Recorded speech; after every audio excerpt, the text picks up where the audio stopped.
अस्सलामुअलैकुम guys, welcome back to your new blog. So guys, आज आप यही सोच रहे होंगे कि हम सुबह सुबह कहाँ जा रहे हैं। तो हम जा रहे हैं लाले हैमर अस्पताल, क्योंकि मेरी मोम की तबीयत ख़राब हो गई थी रात से लेकर, क्योंकि बारिश की वजह से वो उनके पेट में दर्द होने लग गया था और पता नहीं क्यों उसको ऐसे बुखार जैसा महसूस हो रहा था और सर में भी दर्द हो रहा था।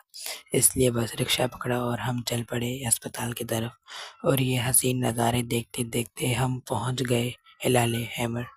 और गाइस, और आगे हमें डॉक्टर ने कहा कि इनका ब्लड निकलेगा और ब्लड टेस्ट हुआ। और फिर बस अस्पताल के अंदर घुस पड़े और पर्ची कटवाई। पर्ची कटवाने के बाद उन्हें डॉक्टर का एड्रेस दिया और फिर निकल पड़े यहाँ डॉक्टर के क्लिनिक के अंदर। और इसका मतलब है वाइज़ा मरीज़ तो फ़ोवा यशफीन, जो बीमार होगा उसको शिफा देने वाला मैं हूँ। और गाइस, आप सब दुआ करिएगा कि मेरी मोम जल्दी से जल्द ठीक हो जाए। और ये फिर ब्लड प्रेशर चेक करने लगे डॉक्टर साहिब, और फिर कुछ ऐसे रख के कुछ और भी चेक करने लगे। और उसके बाद जो है ये दवाइयाँ लिखने लगे, और दवाइयाँ लिखने के बाद असां निकल पड़े दवाइयाँ लेने वास्ते। एड़ा वड्डा परचा हथ विच थमा देंदा, हालांकि गोलियां इसते विच कुछ भी नहीं सी।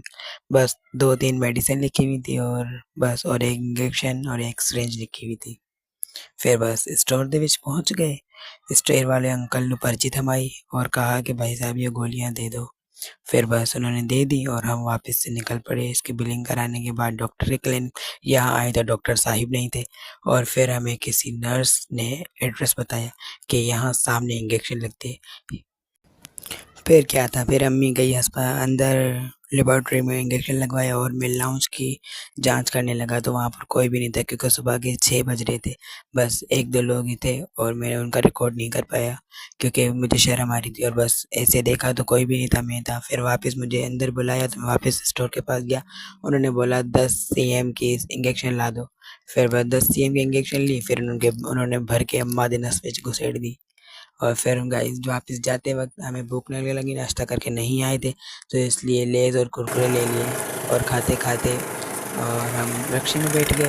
रिक्शे में बैठने के बाद मैं खाता रहा और गाइस मेरा चिप्स भी गिर गया एक। और ये आप मेरे को देख ही सकते हो कि मैं कैसे खा रहा हूँ, क्योंकि बहुत शिद्दत से मुझे भूख लगी थी। और नाश्ता भी नहीं किया था, वैसे तो हमें नाश्ता करने की आदत भी नहीं है, मगर फिर भी ये अचानक इतना चल के जाना, फिर वहाँ अस्पताल में भागम दौड़ी करना।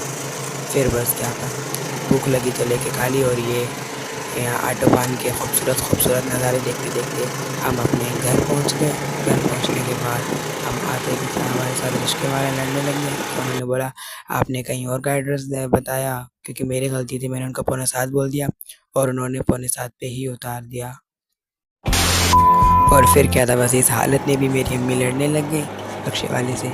फिर जैसे तैसे करके दूसरे पैसे दिए, फिर आके हमें अपनी घर पहुंचाया। तो bye bye, thanks for watching. Please like share and subscribe. और हमेशा मैं आपसे इंटरेस्टिंग बातें शेयर करता रहूँगा। आप मेरे ब्लॉग को बस ऐसे ही प्यार देते रहें और प्यार बरसाते रहें। Thanks for watching, bye bye.